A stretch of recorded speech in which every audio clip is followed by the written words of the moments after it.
الحمد لله رب العالمين والصلاة والسلام على رسوله الأمين أما بعد فأعوذ بالله السميع العليم من الشيطان الرجيم بسم الله الرحمن الرحيم هو إلهكم إله واحد لا إله إلا هو الرحمن الرحيم.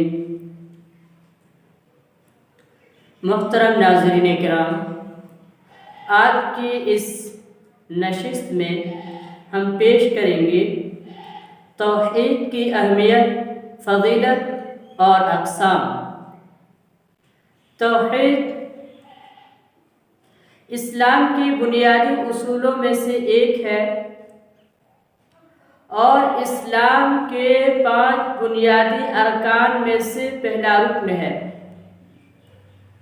جیسا کہ حدیث جبریل علیہ السلام اس طرح سے ہے: بني الإسلام على 5 شهادة أن لا إله إلا الله وأن محمد رسول الله وتقيم الصلاة وتؤتي الزكاة وتصوم رمضان وتحج البيت إن استطعت إليه سبيلا. متفق علیہ. جبریل علیہ السلام نے اللہ کے رسول صلی اللہ علیہ وسلم سے سوال کیا: یا محمد اخبرنی عن الاسلام، اے محمد مجھے اسلام کے بارے میں بتلائیے. تو اللہ کے رسول صلی اللہ علیہ وسلم نے فرمایا کہ اسلام یہ ہے کہ آپ اس بات کی گواہی دیں کہ اللہ کے علاوہ کوئی سچا معبود نہیں، کوئی سچا عبادت کے لائق نہیں، اور محمد صلی اللہ علیہ وسلم اس کے بندے اور رسول ہیں.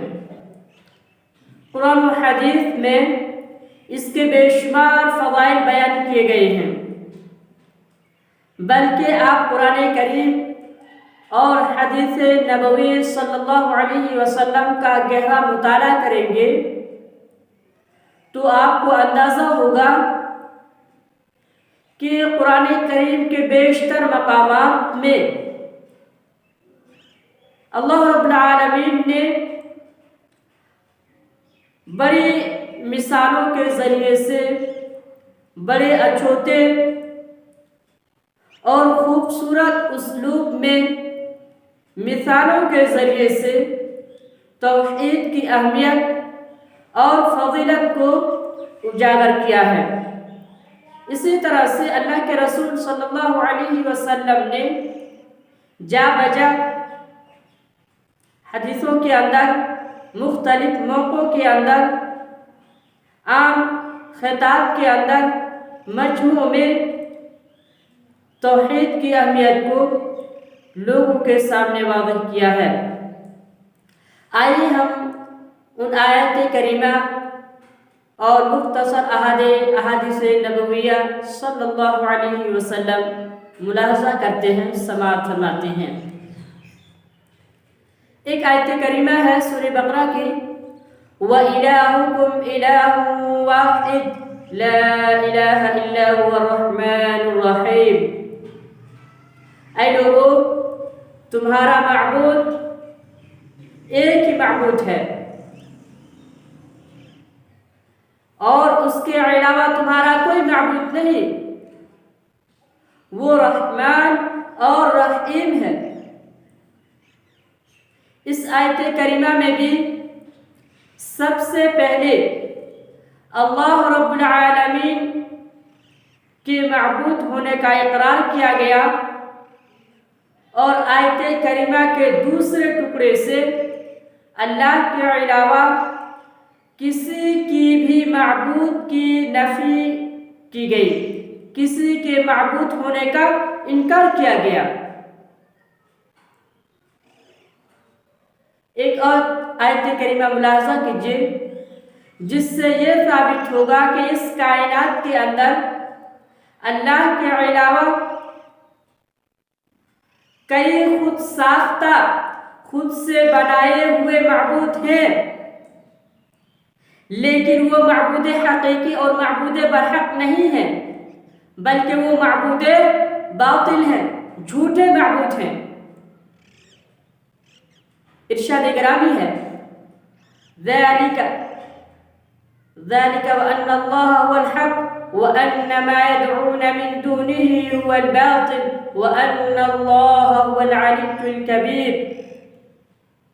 اور صرف اللہ رب العالمین ہی معبود برحق ہے، سچا اور حقیقی معبود ہے۔ تم لوگ اس کے علاوہ جس کی بھی عبادت کرتے ہو، پکارتے ہو، نذر و نیاز چڑھاتے ہو، دعا کرتے ہو، منت و سماجت کرتے ہو، وہ سب کے سب باطل ہیں، جھوٹے ہیں۔ اور اللہ رب العالمین بڑی بلندیوں والا، بڑی شان والا ہے۔ اس آیت کریمہ سے بھی کئی باتیں سمجھ میں آ رہی ہیں۔ پہلی بات تو یہ کہ اللہ کے ایک ہونے کی گواہی دی گئی۔ دوسری بات، اللہ کے علاوہ کوئی معبود نہیں ہے، اس کا اثبات کیا گیا۔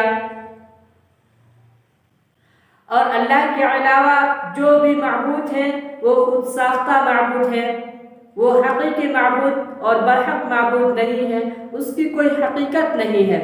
اور اللہ رب العالمین کی دو صفتوں کا اس آیت کریمہ میں تذکرہ کیا گیا ہے۔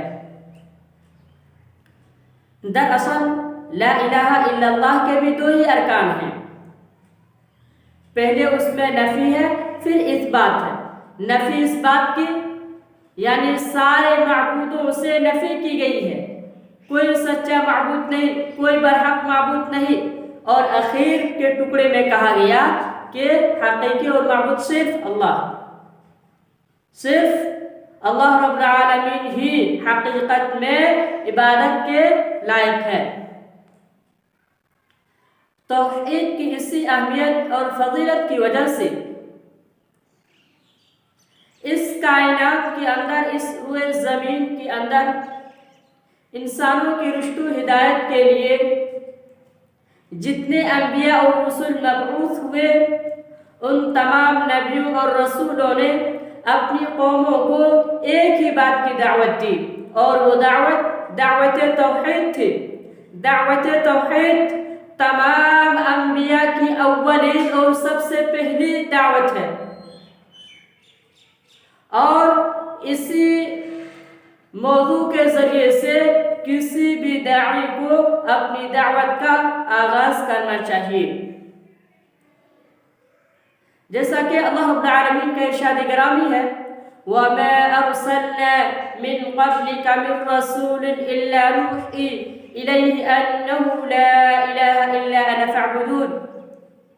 اور اے محمد، ہم نے آپ سے پہلے جتنے بھی رسول اس کائنات کے اندر بھیجے، ان سب کی طرف ہم نے یہی وحی کی، لا الہ الا انا، میرے علاوہ کوئی سچا معبود نہیں ہے، لہذا تم سب میری ہی عبادت کرو۔ ایک دوسری جگہ اللہ رب العالمین نے فرمایا وَلَقَدْ بَعَثْنَا فِي كُلِّ أُمَّةٍ رَّسُولًا أَنِ اعْبُدُوا اللَّهَ وَاجْتَنِبُوا الطَّاغُوتَ۔ اور ہم نے ہر امت میں، ہر قوم میں ایک رسول بھیجا۔ رسول کا کام کیا تھا، مقصد کیا تھا، وہ کس وجہ سے بھیجے گئے تھے؟ أَنِ اعْبُدُوا اللَّهَ، وہ صرف اور صرف لوگوں کو اس بات کی دعوت دیں کہ وہ صرف اللہ رب العالمین کی عبادت کریں، پرستش کریں، اسی کو پکاریں، دعا و مناجات اسی سے کریں۔ وَاجْتَنِبُوا الطَّاغُوتَ، اور طاغوت کی بندگی سے، طاغوت کی عبادت سے، طاغوت سے دعا مانگنے سے بچیں۔ اسی طرح سے انفرادی طور پر الگ الگ بھی جب ہم مطالعہ کرتے ہیں، پڑھتے ہیں، تو معلوم ہوتا ہے کہ سارے نبیوں اور رسولوں کی دعوت کو اللہ رب العالمین نے بیان فرمایا ہے۔ یہی ایک موضوع ہے جس کو اللہ رب العالمین نے قرآن کریم میں بڑی وضاحت اور صراحت کے ساتھ بیان فرمایا ہے، اور جگہ جگہ اس کا بیان ملتا ہے۔ حضرت نوح علیہ السلام سے متعلق فرمایا: لَقَدْ أَرْسَلْنَا نُوحًا إِلَىٰ قَوْمِهِ فَقَالَ يَا قَوْمِ اعْبُدُوا اللَّهَ مَا لَكُم مِّنْ إِلَٰهٍ غَيْرُهُ، ہم نے نوح کو ان کی قوم کی طرف رسول بنا کر بھیجا تو اس نے اپنی قوم سے کہا: یا قوم اعبدوا اللہ ما لکم من الہ غیرہ، اے میری قوم کے لوگوں، تم سب صرف اللہ رب العالمین کی عبادت و بندگی کرو، اس کے علاوہ تمہارا کوئی سچا معبود نہیں ہے، کوئی حقیقی معبود نہیں ہے۔ یہی بات حضرت صالح علیہ السلام نے اپنی قوم سے کہی: یا قوم اعبدوا اللہ ما لکم من الہ غیرہ، اے میری قوم کے لوگوں، صرف اللہ کی بندگی کرو، اس کے علاوہ تمہارا کوئی حقیقی معبود نہیں۔ صالح علیہ السلام نے بھی یہی بات کہی: یا قوم اعبدوا اللہ ما لکم من الہ غیرہ، اے میری قوم کے لوگوں، صرف اللہ کی عبادت کرو، اس کے علاوہ تمہارا کوئی سچا معبود نہیں۔ حضرت یوسف علیہ السلام نے بھی جب وہ قید خانے میں ڈال دیے گئے تو اپنے قید خانے کے ساتھیوں سے مخاطب ہو کر فرمایا: اس آیت کریمہ سے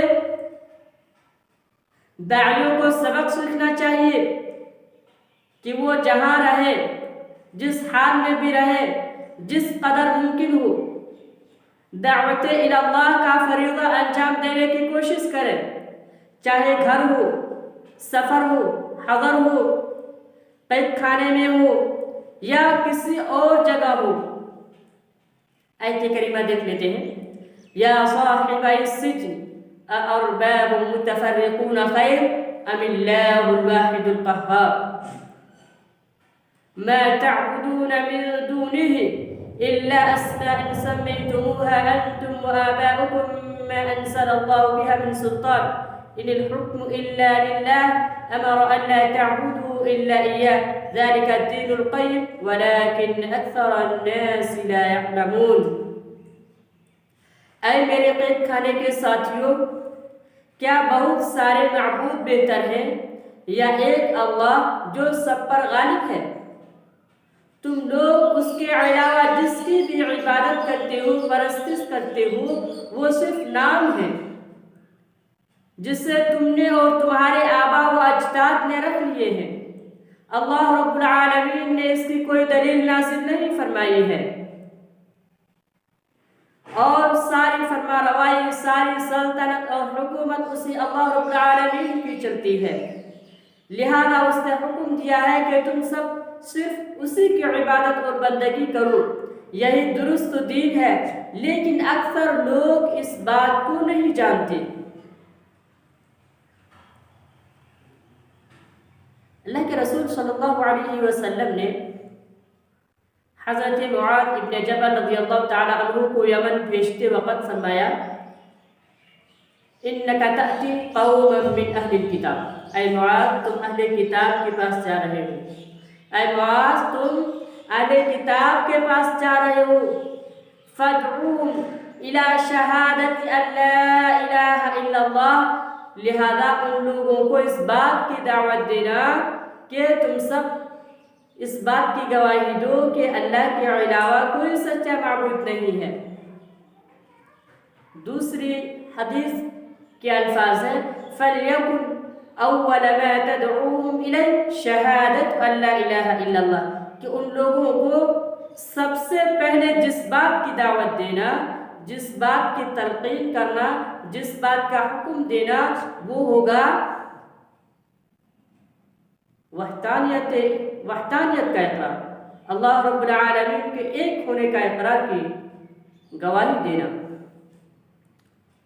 اگر کسی شخص کی توحید مکمل نہیں ہوگی، وہ توحید کو نہیں مانتا ہوگا، توحید سے لا علم ہوگا، تو اس شخص کی نجات نہ دنیا میں ہوگی، نہ دنیا اس کی سنورے گی اور نہ اس کی آخرت سنورے گی۔ اگر کوئی شخص چاہتا ہے، اس کی خواہش ہے کہ اس کی دنیا بھی اچھی ہو، اسے اچھی زندگی ملے، خوشحال زندگی نصیب ہو، اور آخرت بھی اس کے لیے بہتر ہو،